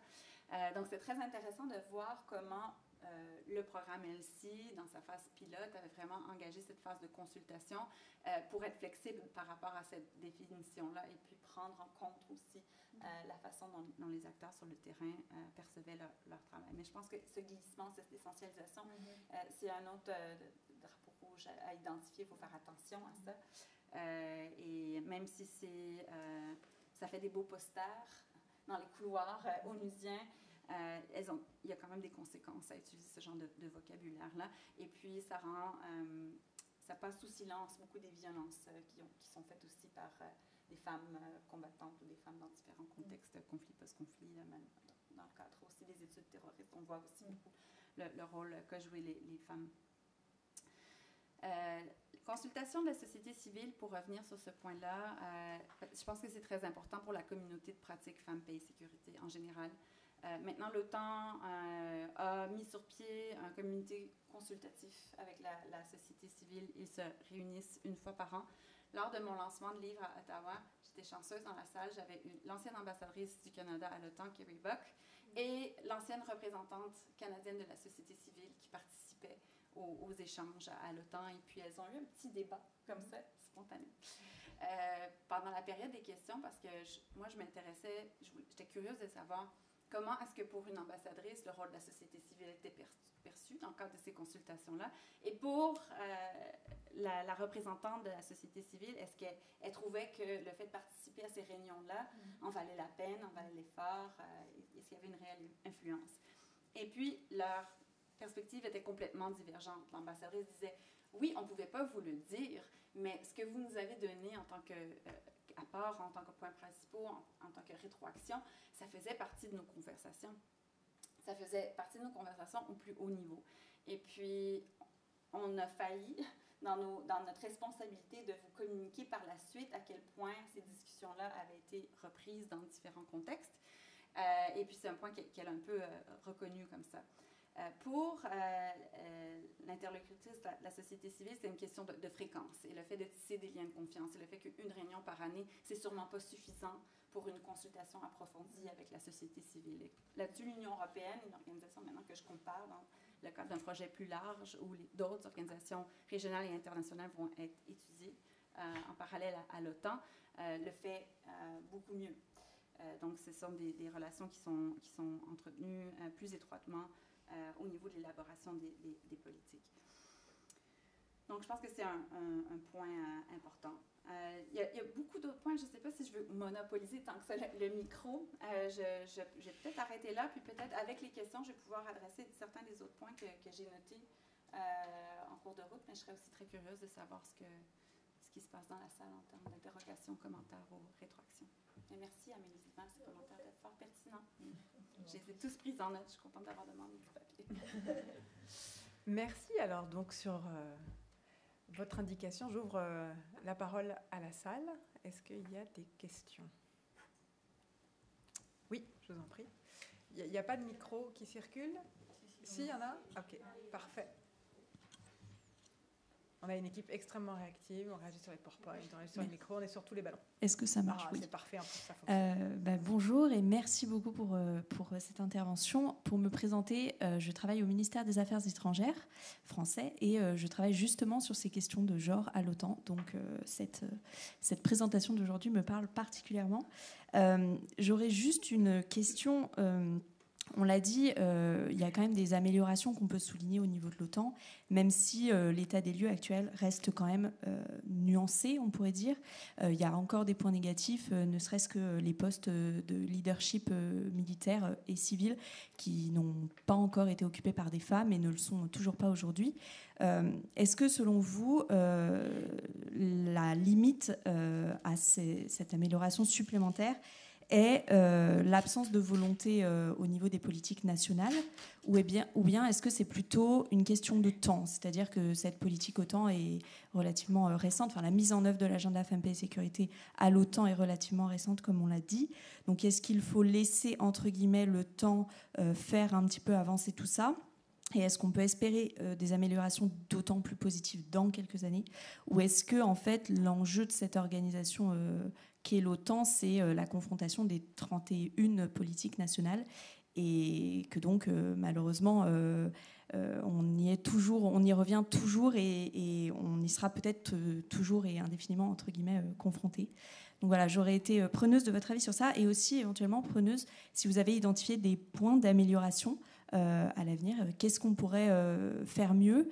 Qu'est-ce que l'OTAN n'a jamais fait et pourrait peut-être faire, bien que l'OTAN a toujours des contraintes.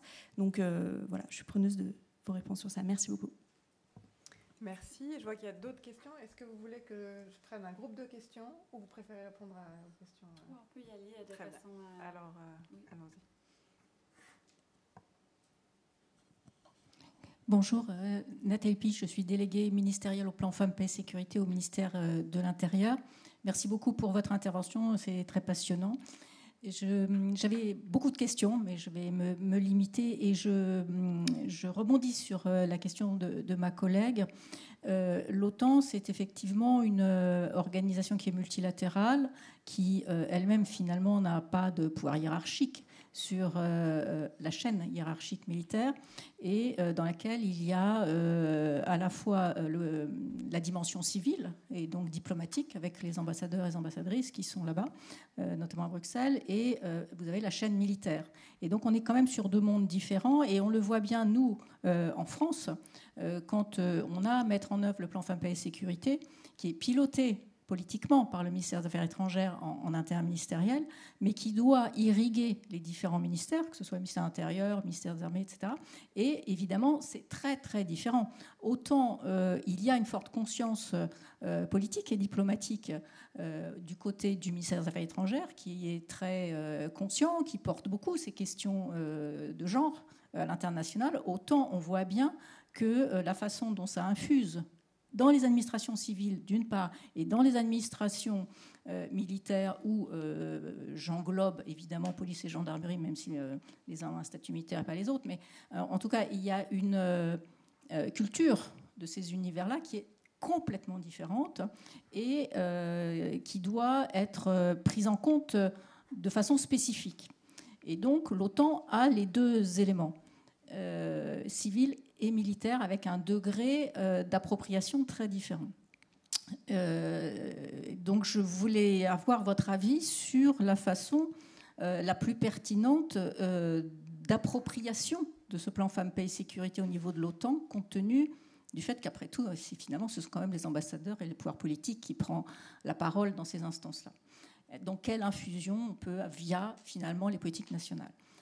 Ça, c'est une première chose. Une deuxième chose, c'est des sujets sur lesquels on réfléchit beaucoup en interministériel, sur la façon dont on peut convaincre nos différentes directions générales ou nos armées, police, gendarmerie, de l'impact positif de la mixité dans le cadre opérationnel. Alors, autant on a beaucoup d'études dans le secteur privé sur l'impact positif de la mixité sur l'efficacité, en tout genre d'ailleurs, dans l'efficacité d'une entreprise, la performance d'une entreprise, autant on n'a absolument aucune étude sur le sujet, qu'elle soit nationale ou internationale. Et là où je pense qu'il y a quelque chose qui pourrait nous aider considérablement, c'est de développer des études sur l'impact positif de cette mixité dans un contexte opérationnel. Comment le faire? Est-ce que l'IRSEM peut être un premier point d'appui sur ça? Mais je pense qu'on le voit bien au quotidien quand on discute dans nos administrations de ces sujets, on a absolument besoin de convaincre. Tant qu'on n'aura pas convaincu, on avancera très lentement. Merci. Est-ce qu'il y a une autre question? Oui, monsieur. Bonjour et merci pour cet exposé. Je suis membre de la commission paix et désarmement de ELV, qui est le parti écologiste français. Et j'ai 3 questions. La première, est-ce que vous pensez que les femmes ont un rapport particulier à la violence? On a dit que les femmes pouvaient être violentes, mais quand on regarde les statistiques du ministère de l'Intérieur, la violence vient surtout des hommes.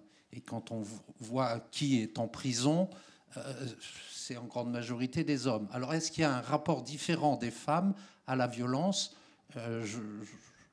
Peu importe que ce soit inné ou que ça vienne de l'éducation, pour moi, il y en a. Mais il y a un rapport différent. Et donc, est-ce que ça peut s'exprimer au sein d'une organisation comme l'OTAN? C'est ma première question. La deuxième, quand vous parlez de gender, est-ce que vous parlez de l'égalité homme-femme, mais est-ce que vous parlez aussi de la place des personnes homosexuelles dans les forces armées, qui est acceptée dans certaines armées plus que dans d'autres? Et ma troisième question est un peu liée à l'actualité. La Turquie fait partie de l'OTAN. Et la Turquie est un pays qui a dénoncé sa signature de la Convention d'Istanbul contre les violences faites aux femmes. Donc j'imagine que quand, à l'OTAN, on essaye de faire avancer la question de l'égalité homme-femme, vous avez bien dit qu'il y avait 31 pays, que c'était 31 cultures différentes. Là, ça doit avoir du mal à passer. Est-ce que vous avez eu l'occasion d'interroger des représentants de ce pays-là? Merci. Merci. Je vais déjà vous laisser répondre à ce bouquet de questions, parce qu'à mon avis, il y en a pour déjà un petit moment. Oui, c'est vraiment des questions merveilleuses. Puis je suis contente parce que certaines d'entre elles viennent reprendre d'autres des points d'Amélie que je n'avais pas pu adresser encore. Alors, parlons du plafond de verre et de la représentation des femmes dans les postes de leadership à l'OTAN, parce qu'il y en a quand même eu avec Rose Gottemoeller, par exemple, une Américaine qui était la numéro 2 de l'OTAN essentiellement. Et c'est très intéressant de voir comment elle s'est positionnée dans ce contexte-là, parce que ce qu'on peut voir aussi, c'est que ces femmes-là qui choisissent des rôles de leadership au sein d'organisations comme l'OTAN ne sont pas nécessairement les plus grandes défenseurs des normes femmes, paix et sécurité. Et dans le cas de Rose Gottemoeller, elle s'est intéressée au début à l'agenda femmes, paix et sécurité, mais ça n'a vraiment jamais fait partie de son discours et de ses priorités en tant que numéro 2 à l'OTAN. Donc, c'est ça où je pense qu'il faut faire attention parfois, c'est que même si on insiste beaucoup sur la plus grande représentation et la plus grande participation des femmes, ça ne veut pas nécessairement dire que ces femmes-là vont se porter en défense, vont porter le flambeau de l'agenda femmes, paix et sécurité. Parfois oui, parfois non. Dans le cas de Rose Gottemoeller, elle a beaucoup fait des activités de mentorat et de développement professionnel avec les femmes à l'OTAN, un peu à la saveur de Women in International Security. Donc, elle a cofondé cette organisation-là aux États-Unis, à Washington. Et donc, quand elle est venue à l'OTAN, elle était très intéressée de tisser des réseaux et des liens forts entre femmes qui travaillent à l'OTAN, mais de façon plus informelle et pas nécessairement sous la bannière de femmes, paix et sécurité. Donc, c'est intéressant. Je pense que dans le cadre d'entretien, on peut comprendre aussi pourquoi certaines des femmes leaders prennent ce type de stratégie-là dans un contexte où leur autorité se trouve souvent contestée. Pour la commandante du Collège des forces de l'OTAN aussi, il y avait certains défis par rapport à ça, donc il faut être stratégique en tant que femme leader, parfois dans différents contextes. Et Rose, c'est son expertise sur la dissuasion qu'elle a choisi de mettre de l'avant dans ce contexte-là, tout en aidant la prochaine génération d'expertes à l'OTAN pour se hisser dans les rangs. Je vais... donc, c'est ça. On peut avoir plus de femmes, mais ce ne sera pas nécessairement une vision plus féministe de l'organisation qui va émerger. Je pense que aussi à l'OTAN, on atteint ce que j'aime rappeler une masse critique. Peut-être pas... au niveau des ambassadeurs, on se rapproche d'une masse critique. Certainement pas sur le comité militaire. Côté civil, le secrétariat international commence à avoir une masse critique et je pense que c'est ça qui est important. C'est le prochain objectif. Donc, c'était une plus grande représentation de femmes parce que le pourcentage était extrêmement bas et à tous les niveaux. Et c'est vraiment, les études le démontrent, là, quand on atteint cette masse critique de 25%, on commence à voir les bénéfices d'une diversité. Certainement, on l'a vu dans le secteur privé, dans le monde des affaires. Et puis, je pense que c'est ça le prochain objectif pour le temps. Mais oui, ça prend du temps. Puis, j'aimerais ça quand même... Je ne sais pas s'il y a des gens qui sont intéressés à faire des paris sur le prochain ou la prochaine secrétaire générale, mais moi, je mettrais mon argent sur le fait que ça va être une femme. Je pense que c'est suffisamment important pour le temps qu'ils vont faire en sorte que ce soit une femme. Je ne pense pas qu'elle va être canadienne, par contre. Parfois, on a ça dans les journaux, mais je ne pense pas qu'elle sera canadienne. Ensuite, parlons de la question gender. Qu'est-ce qu'on veut dire par gender? Parce que je pense que c'est une transition facile à faire de la question précédente sur la participation des femmes et une vision qui est quand même assez binaire du genre au sein de l'OTAN. C'est très homme-femme. Et on ne parle pas beaucoup des minorités de genre. Il y a une plus grande acceptation de ces conversations-là pour le secrétariat général, donc le secrétariat international, pardon. Donc, les embauches qui sont régies par la stratégie de diversité de l'OTAN. Et ces embauches-là, oui, on parle d'une plus grande diversité, on parle même d'intersectionnalité. Mais dans le contexte des activités de formation militaire, dans le contexte de l'élaboration des politiques de l'OTAN, où vraiment, là, on parle de discussions très pointilleuses avec tous les États membres à la table. Il faut l'assentiment des États membres. Là, on a encore une vision très binaire des questions de genre. Et là, on peut parler justement de certaines réticences par rapport à la Pologne et la Hongrie. Ils sont d'accord de parler de femmes, paix et sécurité, moins d'accord de parler de genre. En Hongrie, même prononcer le mot genre est rendu controversé. Alors, je pense que là-dessus, c'est un point important à souligner parce que l'OTAN joue ce jeu à deux niveaux là, pour son propre staff versus les textes officiels qui demandent l'assentiment de tous les États membres. Et là, on a des sensibilités politiques. Donc, comment on fait dans ce contexte-là? Comment on mobilise aussi les ambassadeurs dans ce contexte où il y a 31 membres, 31 différentes cultures politiques et militaires, et aussi de la résistance qui est de plus en plus manifeste par rapport aux questions genrées, si on veut. Et donc, au cœur de l'OTAN, et ça, j'en parle un peu dans le livre, il y a un groupe informel d'ambassadeurs et on va les appeler des champions de l'agenda Femmes, Paix et Sécurité qui s'appelle Friends of 1325. Et donc, ils vont se rencontrer pour coordonner un peu leur approche par rapport à ces discussions-là.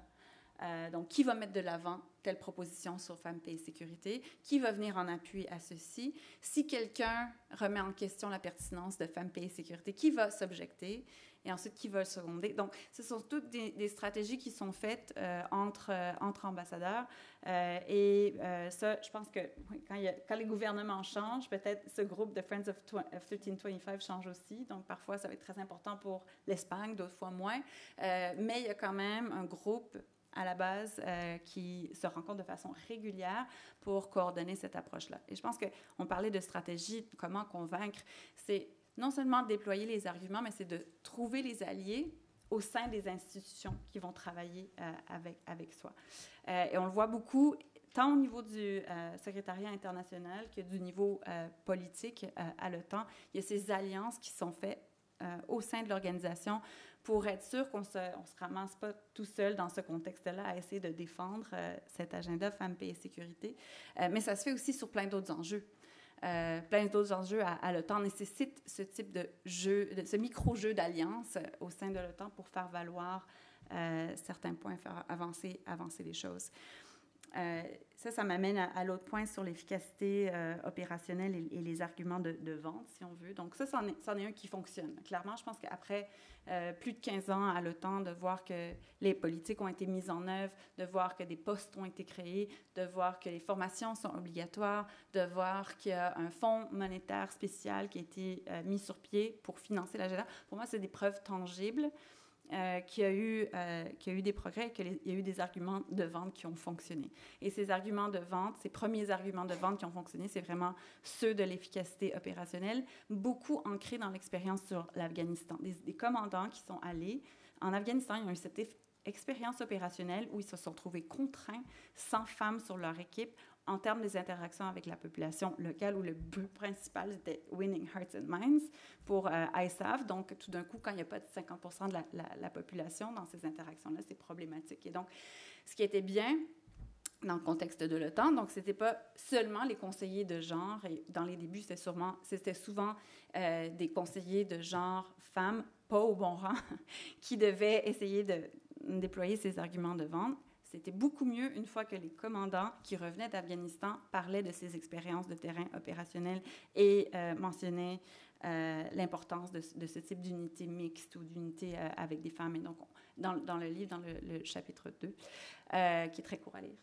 je parle du Female Engagement Teams puis des Cultural Support Teams. Et il y a des directives américaines pour la guerre en Afghanistan sur la mise sur pied de ce type de bataillon ou d'équipe mixte et de leur rapport opérationnel. Donc, ça, je pense que ça vaut quand même la peine d'insister là-dessus, mais aussi d'insister sur l'importance de l'agenda pour les populations. Donc, il ne faut pas le faire en excluant les considérations plus larges des droits des femmes et de l'égalité des genres, et d'insister sur l'impact sur la sécurité à long terme, pas juste sur la base de rotation de 6 mois de personnel, parce que souvent les objectifs se retrouvent très fixés sur le prochain 6 mois.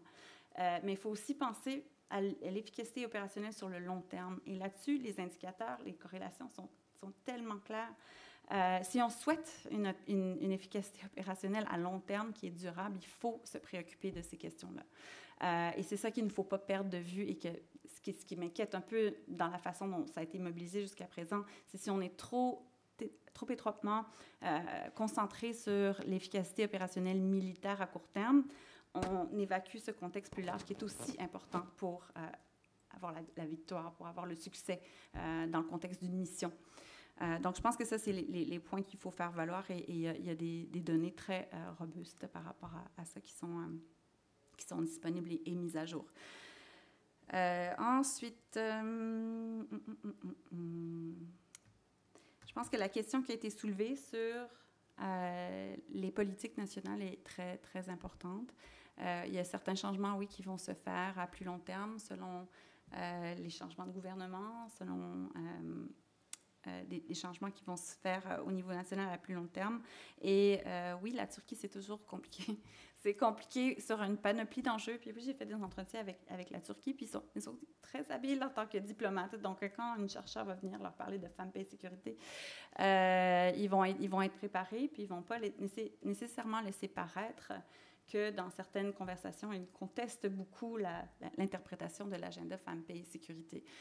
Et puis, on parle souvent de ces filles et de ces petites filles et du fait que c'est important pour eux l'avenir des femmes. Donc, il y a beaucoup d'histoires personnelles que les gens m'ont partagées dans le cadre de ces entretiens-là.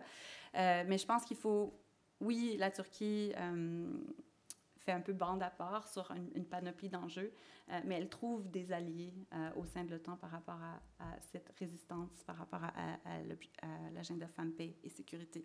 Et puis, il y a certains changements, oui, qui vont se passer à plus long terme. Ensuite, je pense que ce qui est important, c'est de voir comment l'OTAN réussi à harmoniser, à standardiser certaines pratiques. Donc, même si on a, puis il y en a presque eu un, la Turquie avait la plus grande contribution militaire en Irak et aurait peut-être aimé avoir un rôle plus important en termes du commandement de NMI, de NATO Mission in Iraq. Et donc, dans ce cadre-là, même si on avait eu, hypothétiquement parlant, là, ça n'aurait pas passé avec l'Irak, mais on va mettre ça de côté pour l'instant. Hypothétiquement parlant, si on avait eu un commandant turc à la tête de la mission en Irak, le commandant aurait quand même dû avoir un djihad sur son équipe, qu'il y ait une approbation nationale ou non, ou un soutien national ou non à l'agenda Femmes, Paix et Sécurité. Et c'est là où la structure de commandement de l'OTAN fait une grosse différence, c'est au niveau de ces standards-là. Puis ensuite, le Conseil qui peut exiger des mises à jour, qui peut exiger aussi des rapports du commandement. D'ailleurs, les conseillers de gens font des rapports mensuels via la chaîne de commandement pour faire état de la situation et de leur progrès. Ensuite, passons au point à améliorer. Je pense qu'à long terme, oui, il va y avoir une amélioration naturelle qui va se faire au fur et à mesure que les différents interlocuteurs civils et militaires vont mieux connaître l'agenda Femmes, Paix et Sécurité, et au fur et à mesure que le poste de conseiller en matière de genre va être aussi mieux connu. Parce que dans le monde des forces armées, il va y avoir certains postes qu'on choisit en termes d'occupation, et puis il va y avoir des formations sur des décennies pour parfaire ses compétences professionnelles. On parle, disons, d'un légad, d'un conseiller légal dans un contexte militaire, et on compare ça à un djihad. C'est pas les mêmes formations. Le djihad, c'est une formation de 2 semaines et c'est pas socialisé dans le monde militaire au même titre que le légad. Donc, déjà là, il y a un décalage. Tout le monde est au courant de ce qu'un légad fait maintenant, en 2023. Mais pas tout le monde est au courant de ce qu'un djihad. Et il y a plusieurs membres des forces armées qui n'ont jamais entendu parler de ça. Ils n'ont jamais déployé avec un gender advisor, un conseiller en matière de genre. Et donc, il y a une socialisation à plus long terme qui va se faire au milieu national et dans le cadre de l'OTAN. Et donc, quand des soldats sont déployés dans un contexte otanien, ils vont pouvoir interagir avec, par exemple, un conseiller en matière de genre. Et donc, quand ils reviennent dans un contexte national, ça contribue aussi à la diffusion des normes, partage des expériences, partage des connaissances. Et ça aussi, ça se fait sur le plus long terme. Mais je pense que comme point à améliorer pour le temps spécifiquement, ce serait d'être plus clair dans ses objectifs par rapport à la représentation et la participation des femmes dans un contexte opérationnel. Et elle a les processus pour le faire. Il y a le Combined Joint Statement of Requirements, où on peut établir certains besoins opérationnels pour la mission, et on peut le faire sous une logique opérationnelle, de dire, OK, on n'est pas capable de faire des patrouilles avec l'ensemble de la population au Kosovo. Donc, il faut absolument avoir un minimum de, je sais pas, 5%, 10% de femmes dans ce contexte-là pour que les patrouilles et les interactions avec les populations locales puissent se faire telles qu'elles ont été conçues. Et donc, c'est toujours important de se rattacher aux politiques et aux directives militaires écrites parce que c'est la façon la plus certaine d'avoir une mise en œuvre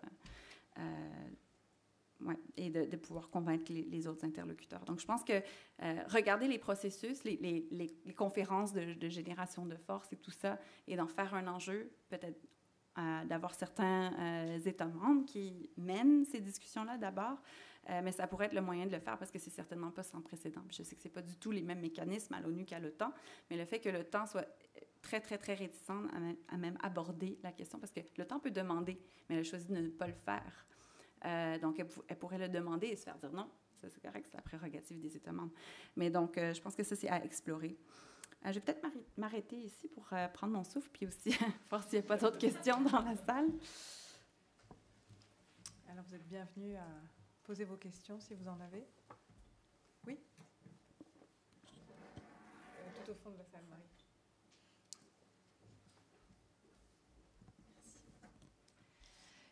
D'abord, je souhaitais vous remercier pour votre présentation absolument passionnante et qui était très claire. Donc, je tiens à vous remercier sur ce point. Pour me présenter, je m'appelle Charlotte Desmazures. Moi, je suis étudiante à l'École de la Recherche de Sciences Po Paris. Et j'ai 2 questions. J'ai une première question par rapport au lien entre genre et climat. dans le cadre d'une organisation militaire telle que l'OTAN. Dans une perspective écoféministe, souvent les femmes sont associées au care et auraient un rapport particulier à la nature et au climat. Et est-ce que selon vous, les femmes ont joué et jouent un rôle particulier pour institutionnaliser l'agenda climat à l'OTAN, ou pas nécessairement? Et j'ai une deuxième question, ou plutôt j'aimerais avoir votre avis sur le point suivant. Votre concept de distorsion de normes me parle beaucoup dans le cadre de mes propres recherches, notamment lorsqu'on compare la façon dont la politique climatique de l'OTAN est en train d'émerger. Et j'ai l'impression que l'organisation s'adapte depuis les années 2010 aux enjeux climatiques, mais avec comme seule préoccupation, je crois, l'efficacité opérationnelle, peut-être comme pour les questions du genre. Donc j'aurais aimé avoir votre avis sur la question. Je vous remercie. Merci. Est-ce qu'il y a d'autres questions? Alors, si vous avez repris votre souffle. Oui, merci. Merci. Puis il y a une autre question de tout à l'heure que je veux aborder également, mais parlons des changements climatiques. Puis là, ça va être assez hypothétique là, parce que je ne me suis pas penchée sur ce dossier-là en particulier. Puis c'est quand même un dossier qui est assez nouveau là, dans les Emerging Security Challenges de l'OTAN. D'ailleurs, le Canada va avoir le centre d'excellence sur le climat et la sécurité, donc il va être basé à Montréal. Donc je pense aussi qu'on peut voir, c'est un cas d'étude intéressant parce qu'il est en pleine mutation. Vous pouvez étudier ça dans les années qui viennent. Et le moment de la création d'une organisation est un moment très important à étudier. Non seulement historiquement, mais pour comprendre la culture de l'organisation et tout ça. Moi, j'aurais tendance à dire que peut-être ce ne sont pas, juste connaissant un peu les efforts de l'OTAN qui, plus au niveau de la diplomatie publique, c'est dans l'engagement avec les jeunes. Donc, l'OTAN essaie beaucoup de faire des forums avec les jeunes. L'OTAN est soucieuse de sa réputation avec les jeunes et le niveau de connaissance par rapport à l'OTAN, et que ça pourrait contribuer à une diminution du soutien politique de l'OTAN à long terme. Donc, dans ces forums, la question des changements climatiques revient souvent. Et je pense que pour l'OTAN, même si l'interprétation finalement de l'importance du climat dans un contexte otanien tend à se rabattre quand même sur cette logique opérationnelle, et peut-être pour des raisons semblables que j'ai soulevées dans le contexte de femmes, paix et sécurité, donc ça on peut s'en discuter, on peut en parler par la suite. Mais moi, j'ai l'impression qu'il y a certains enjeux comme ça à l'OTAN qui sont choisis aussi spécifiquement parce qu'ils ont été soulevés par différents groupes qui comptent pour l'OTAN. Et pour l'OTAN, la jeunesse, si on veut, ça compte pour beaucoup. Donc ça, ce serait mon hypothèse en termes de regarder les différentes conversations. Mais je pense que c'est quand même dans les premiers balbutiements, là, côté politique et institutionnalisation. Ensuite,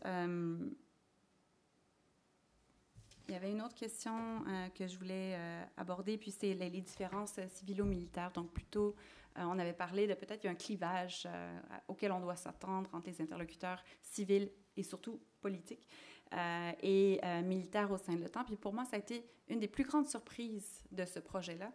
C'est que quand j'ai commencé ce projet... Il y a 5-6 ans, j'ai commencé avec un article avec une collègue américaine qui s'appelle Heidi Hart. Et notre question principale de recherche était de comprendre les différences civilo-militaires dans la mise en œuvre de l'agenda Femmes, Paix et Sécurité au sein de l'OTAN. Puis on s'attendait à peut-être avoir une explication un peu plus généralisable sur la façon dont l'OTAN fonctionne par rapport à ça. Et puis on pensait vraiment que c'était les civils et leurs représentants politiques qui allaient être plus... progressistes là, dans leur approche par rapport à l'agenda Femmes, Paix et Sécurité, plus au courant et plus actifs. Et ce qu'on a vu quand on a fait toute la recension des documents, c'est qu'on a vu que en fait, les forces armées étaient beaucoup plus actives à ce niveau-là. Et ça aussi, c'est une question de culture militaire. Une directive militaire et elle se fait. Donc, quand il y a une politique qui est élaborée, tout de suite, les militaires vont se mettre à l'ordre pour avoir une directive militaire correspondante, et puis il y a tout un processus qui se met en marche avec la chaîne de commandement pour que ce soit fait. Donc, dans l'article, on dit « The military had a first mover advantage » parce que mobiliser son personnel et ses procédures plus rapidement sur Femmes, Paix et Sécurité. Puis on pouvait le voir dans le type de documents qui avaient été produits, les types d'efforts qui avaient été déployés, les formations qui avaient été développées aussi. Donc nous, ça nous avait surpris parce qu'on est vraiment rentré dans ce projet-là pensant que clairement, les civils allaient avoir une avance parce qu'il y a plus de femmes dans ce contexte-là et parce qu'à la base, c'était une initiative politique. Mais ce qu'on a vu finalement, c'est que quand on regarde les directives, mais aussi la familiarité au niveau des expériences vécues dans le cadre de Femmes, Paix et Sécurité, les forces armées avaient été plus actifs et avaient une meilleure appréciation et connaissance de l'agenda en tant que tel. Donc, c'est intéressant quand on parle d'institutionnalisation. Là, ça commence à changer. Là, on regarde, on collectionne tous les documents qui sont produits sur Femmes, Paix et Sécurité par le temps. Donc, on les compte et on les code. Donc, on voit que ça commence à changer. Là. Les civils commencent à produire plus de documentation, de politique et de produits, là, si on veut, de formation également. Mais au début, c'est vraiment les militaires qui étaient plus rapides au niveau de la mise en œuvre. Et les civils restaient beaucoup dans le awareness raising, dans des événements spéciaux autour du 8 mars, la Journée internationale de la femme. Donc, c'était plus la diplomatie publique au niveau des efforts déployés. Puis dans le concret, dans la mise en œuvre, et pour répondre aux questions sur comment l'agenda Femmes, Paix et Sécurité a une incidence sur leur travail au quotidien, on voyait vraiment une divergence civilo-militaire très prononcée qui n'allait pas dans le sens de nos attentes. Donc, c'est quelque chose que je voulais souligner aussi parce qu'on a tendance peut-être à avoir parfois ces préjugés par rapport à certaines organisations qui sont ancrées dans la façon dont on comprend une culture militaire. Et puis, on voit dans la littérature, on parle d'une culture qui est militariste et masculine, mais c'est aussi une culture d'efficacité et de faire les choses rapidement en se basant sur des procédures établies et très claires pour tous. Merci. Je pense que Amélie, vous vouliez réagir sur un point. Oui, je voulais réagir juste sur la question du climat. Alors, d'une part, pour signaler qu'il y a notre collègue à l'IRSEM, Adrien Estève, qui travaille sur les questions d'armée et de climat et qui a orienté récemment ses travaux sur l'OTAN. Moi, j'ai rencontré récemment une doctorante américaine qui travaille aussi sur ces questions de OTAN et de changement climatique. Et ses résultats préliminaires, en fait, son travail n'est pas du tout abouti encore. Ça serait qu'il y a une grande différence en fait entre les États membres, que l'OTAN n'arrive pas réellement à imposer une norme qui serait adaptée par tout le monde, mais que certains États sont en avance, comme le Canada notamment, mais que d'autres estiment que c'est pas du tout une priorité, surtout à l'heure actuelle. On a un conflit de haute intensité en Europe et que le changement climatique, ça attendra un petit peu, voilà. Donc il y a un certain clivage aussi en fonction des priorités des États membres et de leur perception de ce qui est important à l'heure actuelle.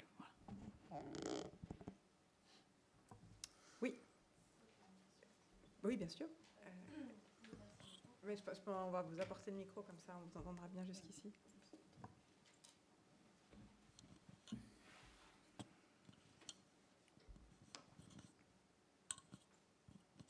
Merci beaucoup. J'aurais 2 questions, s'il vous plaît, petites, je l'espère. Je voulais savoir d'abord si vous aviez eu l'occasion d'interroger des femmes militaires et est-ce que vous avez pu savoir comment est-ce qu'elles recevaient cet agenda et est-ce que vous avez pu observer des différences depuis la mise en place de cet agenda dans les relations entre les hommes et les femmes, à la fois militaires et civiles, et est-ce qu'elles considèrent que c'est assez de leur point de vue? Et si possible, une deuxième question, est-ce que cet agenda amène, parce que vous avez parlé très justement d'une culture masculine, est-ce que ça amène aussi en parallèle, ou en tout cas en fond, à une discussion, à une réflexion sur les violences sexistes et sexuelles et sur les viols de guerre? Merci beaucoup. Merci. Et comme vous ne l'avez pas fait, je dis que vous êtes Lila Chassac et qu'actuellement vous faites un stage auprès de la direction de l'IRSEM. Et Marie, vous voulez intervenir? Alors oui, je vous laisse vous présenter. Bonjour, donc Marie Fautrade, assistante recherche à l'IRSEM. J'avais une petite question concernant les interactions entre l'Union européenne et l'OTAN dans le cadre de la mise en œuvre des normes WPS. Donc quel degré de coopération et est-ce qu'il y a aussi des gender advisors par exemple dans les missions de formation de l'Union européenne? Donc voilà. je vais préciser que Marie n'est pas simplement assistante de recherche à l'IRSEM, mais c'est aussi la cheville ouvrière de l'organisation de cet événement aujourd'hui, et qu'elle fait partie de gens qui ont lu votre livre avec beaucoup d'attention. Oh, merci beaucoup, Marie. D'excellentes questions, encore une fois. On va commencer par les deux premières questions et les femmes militaires que j'ai interviewées. Donc oui, il y en avait plusieurs quand même. Parfois, elles étaient plus difficiles à trouver. Là. Dans le cas de IFP, c'était 2% de femmes, parce que, oui, c'est ça, c'est 98% des hommes. Là, puis on parle surtout d'infanterie et de blindés dans ce contexte-là aussi. Ça joue, ça a été mentionné plus tôt. Mais quand même dans ce contexte-là, j'ai pu interviewer des femmes. Ce qu'elles m'ont dit, ça c'est quelque chose... ça fait partie de mes résultats, mais c'était des résultats qui n'étaient pas aussi présents dans la littérature. C'était qu'elles avaient un effet de modèle, un role model effect. Donc, le fait de pouvoir être femme dans un contexte où peut-être la population locale n'est pas habituée de voir des femmes en uniforme, ça avait un effet palpable sur les interactions, un effet positif. Et donc, ça, c'est un peu un rôle informel que prennent les femmes en uniforme dans le contexte de mission. Donc, ça ne fait pas partie des directives officielles. Ce n'est pas nécessairement reconnu ou félicité ou célébré. Mais de façon systématique dans les conversations que j'ai eues, et avec les femmes, mais aussi avec les hommes qui étaient déployés, me disaient que ça avait un grand impact. Non seulement les femmes du rang, et ça aussi, ça avait un grand impact parce que les forces de protection, par exemple, en Irak, il y en avait des Canadiennes d'ailleurs, elles sont là pour offrir de la protection aux formateurs. Et puis, les Turcs, au sein de l'OTAN, n'étaient pas habitués de voir des femmes dans ce rôle-là. Ils l'ont mentionné puis étaient impressionnés. Puis aussi, auprès des interlocuteurs irakiens, ça a eu un impact sur la communauté étudiante dans ce monde d'académie militaire. Donc, ça joue à deux niveaux. Ça joue au niveau de la socialisation militaire au sein de l'OTAN, entre membres de l'OTAN et entre l'OTAN et le pays hôte d'une mission. Mais cet aspect-là de role modeling est très intéressant et très informel et peut-être sous-étudié. Ensuite, au niveau de l'agenda Femmes, Paix et Sécurité, il y avait aussi beaucoup de réticences qui venaient de la part des femmes en uniforme, parce qu'il faut comprendre aussi le contexte dans lequel les femmes ont souvent évolué. C'était de se mesurer physiquement, professionnellement, dans un contexte où elles se retrouvaient très souvent minoritaires. Et donc, le fait de les mettre à part et de parler de femmes, paix et sécurité, souvent, c'était en contradiction avec leurs efforts précédents pour réussir dans les forces armées. Donc, j'ai eu deux types de réponses. Il y avait des femmes qui étaient très enthousiastes à l'idée que l'agenda Femmes, Paix et Sécurité est intégré maintenant aux missions de l'OTAN, et d'autres femmes qui étaient un peu inquiètes de ça parce qu'elles ne voulaient pas se faire prendre à part. Elles voulaient vraiment se faire considérer comme une soldate, d'abord et avant tout, et de se faire respecter pour ses compétences professionnelles, comme elles l'avaient fait depuis le début. Et ça aussi, c'est par rapport aux attentes qu'on se crée. C'est pas parce qu'on a nécessairement toujours plus de femmes dans un contexte qu'elles vont être en train de célébrer l'agenda Femmes, Paix et Sécurité au FR. Et surtout dans le contexte militaire, quand on est formé pour une certaine occupation, c'est ça qui compte, je pense, plus dans notre identité professionnelle dans bien des cas. C'est ce rôle-là pour lequel on est entraîné. Et oui, donc il y avait une deuxième question aussi sur la violence sexuelle. Ça, c'est venu un peu par après. Donc, en 2019 et 2021, l'OTAN s'est tourné de façon assez tardive, en fait, sur les questions de violence sexuelle dans le contexte des conflits et de la prévention de l'exploitation et des abus sexuels, donc SEA, ou Sexual Exploitation and Abuse. Donc, c'est deux types de politiques, c'est deux politiques distinctes.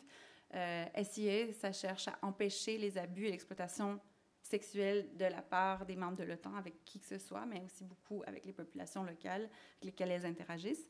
Et Conflict-Related Sexual Violence, ou la violence sexuelle dans le contexte de conflit, c'est vraiment quand la violence sexuelle est utilisée comme une tactique de guerre dans le cadre d'un théâtre d'opération. Donc, l'OTAN a été vraiment sur le tard adopté ces politiques-là en 2019 et 2021 respectivement. Et donc, c'est beaucoup plus récent, moins bien institutionnalisé. Les produits de formation sont moins sophistiqués aussi, donc ils viennent juste d'être mis à jour tout récemment.